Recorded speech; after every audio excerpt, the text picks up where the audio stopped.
Life had a funny way of unfolding in our small, suburban corner of the world. Nancy, navigated the steady ebb and flow of life as a bank teller, while my husband, Tom, managed the intricate dance of municipal politics. Our home was a testament to Tom's family, a house passed down through generations, now echoing with the remnants of our conversations and debates. It was a typical Thursday evening, and I was rummaging through the kitchen, prepping for dinner. The aroma of cooking filled the air, a small comfort in the otherwise silent house. "Tom, dinner's nearly ready," I called out, my voice bouncing off the walls. He strolled into the kitchen, his face buried in the day's mail. Smells good. What's the occasion?" His voice carried a hint of sarcasm, typical after a long day at the office. "Just trying to keep things interesting," I replied, setting the table. "You know, spice up our routine." Tom smirked, dropping the pile of envelopes on the counter. "Routine is good, Nancy. Keeps things predictable." That was Tom, always preferring the predictable, the controlled, and the comfortable. I often wondered what ran through his mind as he sifted through city issues, what dreams he chased within the confines of his calculated world. As we sat down to eat, the conversation drifted to mundane things, the leaky faucet, the Jones' new car, and the upcoming city council meeting. It was all so painfully normal until the mention of my family. "So, your nephew's coming this weekend?" Tom asked, his fork pausing midair. "Yeah, they are. Bobby's got a soccer game nearby. Thought they'd crash here afterward," I replied, trying to gauge his reaction. Tom's face hardened slightly. "Great, more chaos. Just what we need." "Oh, come on, Tom. They're just kids. Plus, it's nice having family around, don't you think?" I chided, hoping to lighten his mood. "Family's fine in small doses. But your brother's kids, they run around like wild animals. And that farm smell seems to follow them here." His words stung, an all too frequent reminder of the life I left behind and the world he never understood or cared to. "They're just excited, Tom. And they're my family." "They're part of me," I said firmly, my patience waning. Tom sighed, putting down his fork. I know. But can't they just tone it down a bit?" I shook my head, frustration simmering beneath the surface. "They're kids, Tom. They don't tone it down. That's what kids do, they play, they laugh, they make noise." The rest of the meal passed in a tense silence, the clinking of cutlery against plates filling the void between us. It was in these moments that I felt the distance growing, the gap widening between his world and mine. The morning buzzed with the usual flurry of activity, the kind that fills every working household. I was gulping down my coffee, already running through the day's tasks in my head, when my phone rang. It was an unusual time for a call, and seeing my brother's name flash on the screen sent a ripple of worry through me. "Hey, Jake, what's up?" I answered, trying to keep my voice even. "Nancy, it's Dad. He's sick, real sick." Jake's voice was strained, each word heavy with concern. I felt the air leave the room, my hand tightening around the phone. "What do you mean sick? What's happened?" "He's got cancer, Nancy. It's bad. The doctors are talking all sorts of treatments, but it's gonna cost a fortune." Jake's voice broke, the reality of our situation setting in.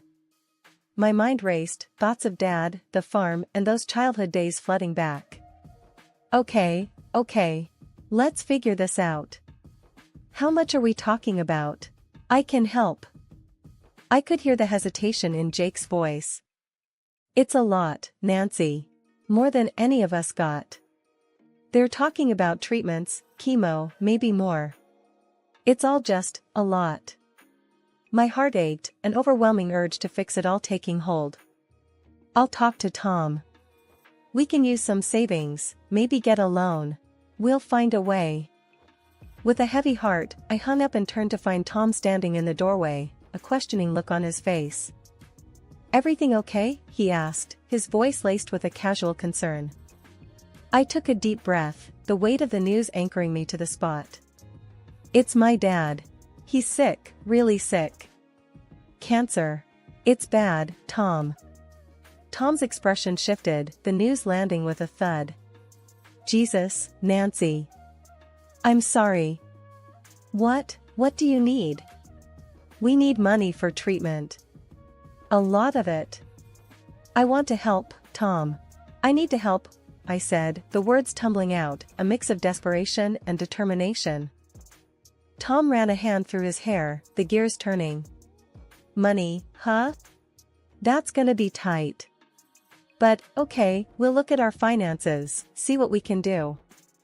I nodded, the first wave of relief washing over me. Thank you. I knew I could count on you. The rest of the morning was a blur, calls to the hospital, more conversations with Jake, and a deep dive into our savings account. The numbers swirled before me, daunting yet necessary. This was family, and nothing was too big or too hard when it came to family. The day Dad arrived at our place was one I'd been dreading and longing for in equal measure. Tom had been oddly agreeable about Dad staying with us, which should have been my first clue that something was off. As soon as Dad's car pulled into the driveway, I rushed out, my heart aching at the sight of him. He was a shell of the robust man I remembered, his frame hunched, his face drawn with pain and weariness. Nancy, my girl, he said, his voice weak but filled with warmth as I helped him inside. Tom came out to greet us, his smile a little too stiff, a little too forced. Welcome, Mr. Williams. Let me show you to your room. The evening passed in a sort of anxious dance, Dad trying to appear stronger than he was, Tom playing the gracious host, and me, caught in the middle, worrying about everything unsaid. As we sat down to dinner, a heavy silence enveloped the table. Tom was the first to break it, his voice cutting through the stillness like a knife. So, Mr. Williams, I've been thinking about your situation. I want to help, really I do. Dad nodded, a wary look in his eyes. That's kind of you, Tom. I appreciate all the support. But, Tom continued, I think it's only fair we discuss some terms. Terms? My stomach twisted at the word, a sense of dread creeping up my spine. What do you mean, Tom? I asked, my voice barely above a whisper. Tom looked between Dad and me, his gaze calculating. Well, it's simple really. I'll cover the medical expenses, allow you to stay here, but in return, I want the farm. All of it, transferred to me and Nancy. I stared at him, disbelief and anger churning inside me. Are you serious right now? You can't be serious. Dad's expression hardened, his tired eyes suddenly alight with a spark of the old fire. You want my land, my home, in exchange for helping me? It's a fair deal, don't you think? Tom said, leaning back in his chair. A small price to pay for your health and comfort. I couldn't believe what I was hearing. This was my husband, the man I'd vowed to spend my life with, and he was bargaining over my father's life like it was a business transaction. Tom, you can't do this. It's not right. It's disgusting, I spat out, the words tasting bitter in my mouth.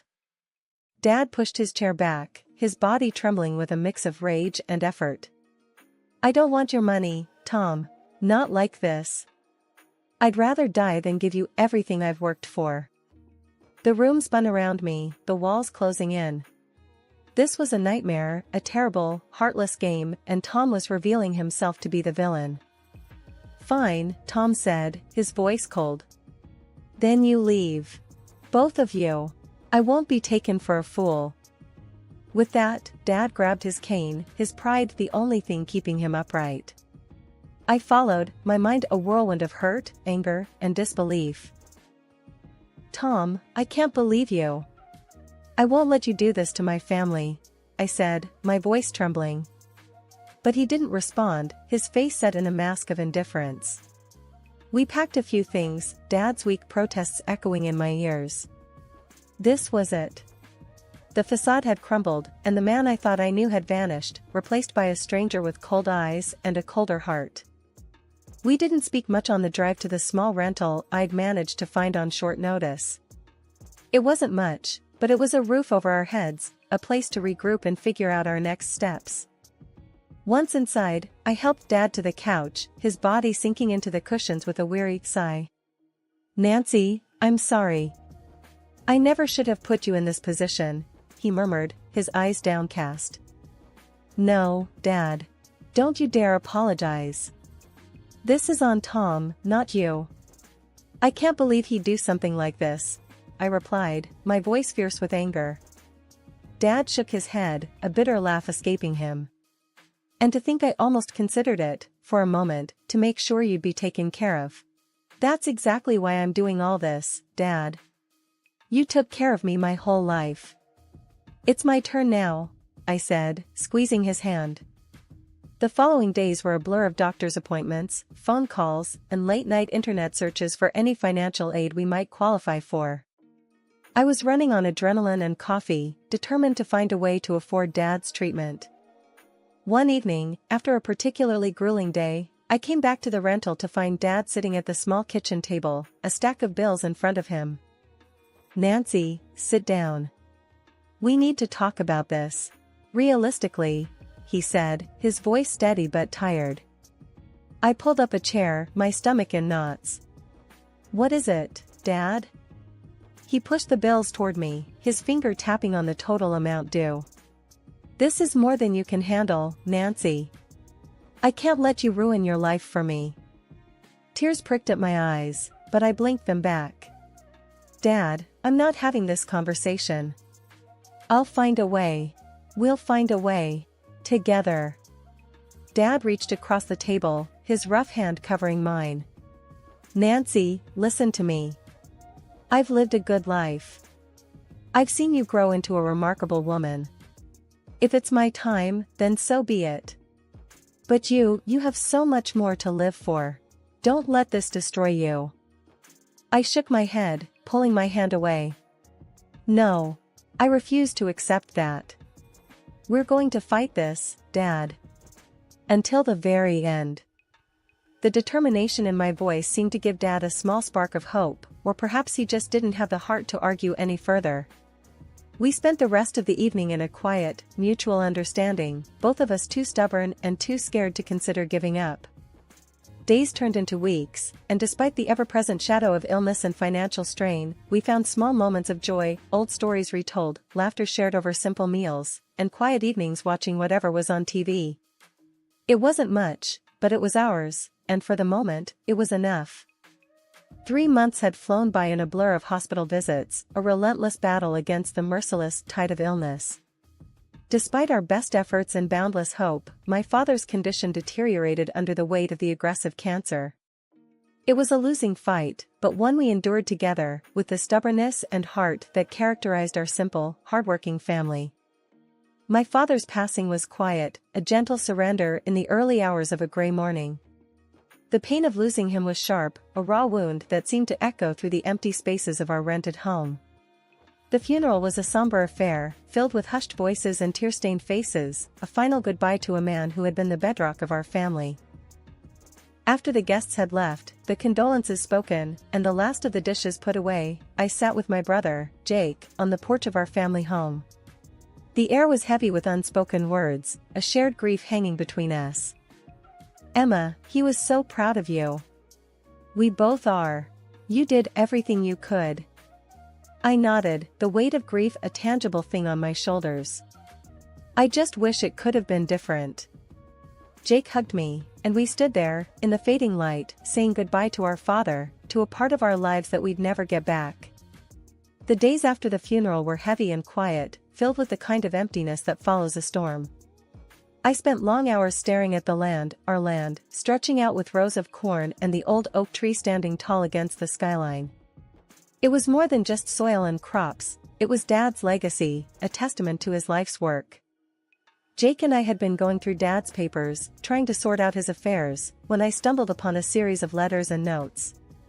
They were inquiries and offers on the land, some dated back a few months, others more recent. Each one hinted at the value of the land, suggesting it was set to skyrocket with the city's expansion plans. "Jake, look at this," I called out, my hand trembling slightly as I held out the papers. He came over, his eyes scanning the documents quickly. What the hell?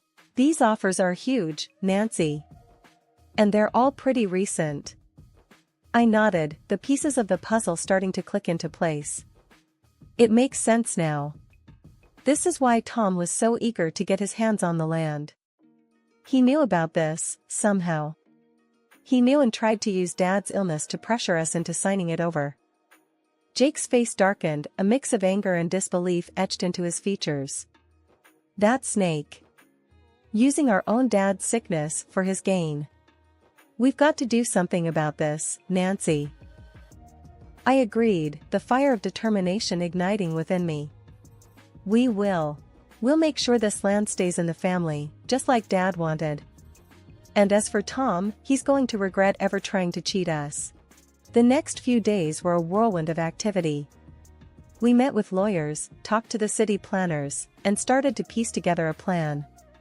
The land was indeed about to become very valuable, and we were determined to protect it, to ensure it benefited the family and honored Dad's memory. But as we dug deeper, the reality of the situation became clear. We were up against more than just greedy land speculators, we were dealing with a network of information and influence, and at the center of it all was Tom. One evening, as Jake and I sat exhausted from another day of meetings and calls, the phone rang. It was Tom, his voice smooth and eerily calm. Nancy, we need to talk. I've been hearing things about the land. I think we can come to an agreement, something beneficial for both of us. I felt a surge of disgust listening to him, the man I had once loved, now nothing more than a conniving stranger. There's nothing to talk about, Tom. You tried to cheat my family, to take advantage of my father's death.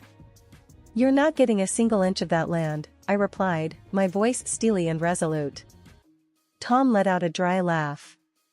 Nancy, don't be naive. This is business. I was just trying to secure our future, our wealth. Let's meet, discuss this like adults. I clenched the phone tighter, the anger boiling inside me. The only business I'll be discussing with you is the divorce. You'll be hearing from my lawyer, Tom. Goodbye. The days following my final conversation with Tom were fraught with a tense anticipation. Jake and I had enlisted a sharp-witted lawyer, Mr. Henderson, who specialized in estate and property law. He was a no-nonsense type, with a keen eye for detail and a deep understanding of the underhanded tactics used by those looking to exploit others. We sat in Mr. Henderson's office, the walls lined with legal tomes and certificates, as he laid out the strategy. Now, Nancy and Jake, I've seen this type of thing before. Wealthy individuals trying to cash in on insider information. It's illegal and immoral. We're going to fight this, and we're going to win. I nodded, my resolve hardening.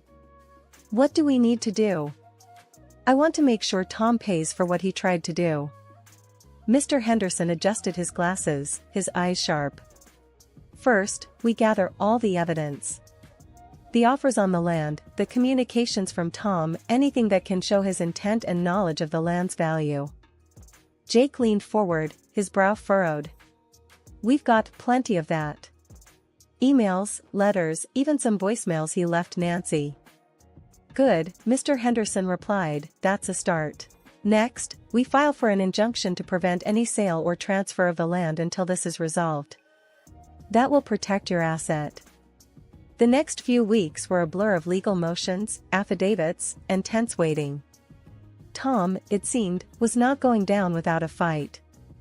His own lawyers were pushing back, painting him as an innocent party, just trying to take care of his sick father-in-law. But we had the truth on our side, and slowly, the evidence began to pile up against him. The turning point came when one of Tom's associates, caught up in another investigation, decided to turn state's evidence, providing a direct link between Tom and the speculators looking to buy the land. The day we received the news, Jake and I met at the local diner, a spot we'd come to frequent for its strong coffee and quiet corners. Nancy, this is it. This guy's testimony is going to nail Tom. He's not getting out of this, Jake said, a hint of triumph in his voice. I sipped my coffee, the bitterness a match for my mood. Good. He deserves everything that's coming to him. I just wish it hadn't come to this, you know? Jake reached across the table, his hand covering mine.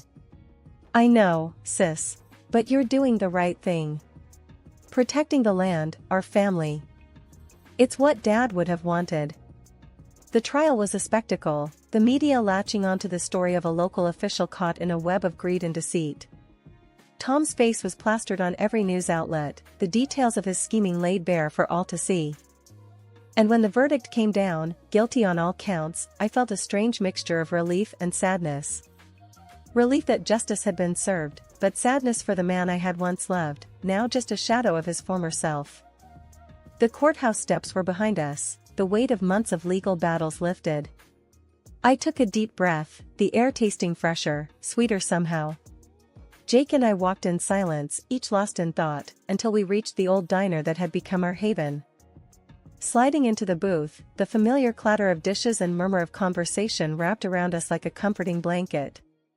Jake ordered us coffee, and we sat, the steam curling up between us. You know, Nancy, I think this is the first time I've seen you look relaxed in months, Jake said, a small smile playing at the corners of his mouth. I laughed, a genuine, light sound that felt foreign after all this time. Yeah, it's over, isn't it? I can finally move on, start fresh. He nodded, his eyes warm. You've got a whole new life ahead of you, sis. What's the plan? I stirred my coffee, the spoon clinking against the mug. Well, I've been thinking. I want to do something with the land. Not sell it off or anything, but maybe start a community garden, or a space for kids to learn about farming. Something that would make Dad proud. Jake's eyes lit up, enthusiasm radiating from him. That's a fantastic idea, Nancy. You always had a knack for dreaming big. I'm in, whatever you need. We spent the next hour talking excitedly about the possibilities, the dream taking shape between us. It felt good, right, to be planning for the future instead of reeling from the past. As we left the diner, the sun setting in a blaze of orange and pink, I felt a sense of peace settle over me. The fight was over, but the journey was just beginning. I made my way to the small apartment I'd called home since leaving Tom. It was modest, but it was mine, a sanctuary from the world outside. Opening the door, I stepped inside, the quiet enveloping me. I wandered over to the window, the view stretching out to the city skyline in the distance. The land, our land, lay between here and there, a green expanse filled with potential and promise. The phone rang, startling me from my reverie. I picked it up, a familiar voice on the other end. Hey, Emma, it's Lucy, from the bank. I heard about everything, and I just wanted to say, if you need anything, we're all here for you. I smiled, touched by the offer. Thanks, Lucy. I appreciate it. Actually, there might be something. I'm thinking of starting a project on the land, something community-focused. Maybe the bank could be a part of it? Lucy's excitement was palpable, even through the phone. Absolutely, Emma. That sounds amazing. Let's set up a meeting, talk about what you need. We'd love to be involved. Hanging up, I felt a surge of excitement. The project was more than just a dream now, it was a possibility, a real, tangible future. I sat down, a small notebook and pen in hand, and began to jot down ideas, plans, names. The page filled up quickly, a testament to the flurry of thoughts and hopes swirling through my mind. It was a new beginning, not just for me, but for the community, for the legacy of the land. And as I wrote, I could almost feel Dad's presence, his quiet strength and unwavering support guiding me forward. The path ahead was uncharted, filled with challenges and opportunities, but I was ready. Ready to build, to grow, and to thrive. This was more than just a new chapter, it was a whole new book, and I was the author, pen in hand, ready to write a story of hope, perseverance, and renewal. The end was just the beginning.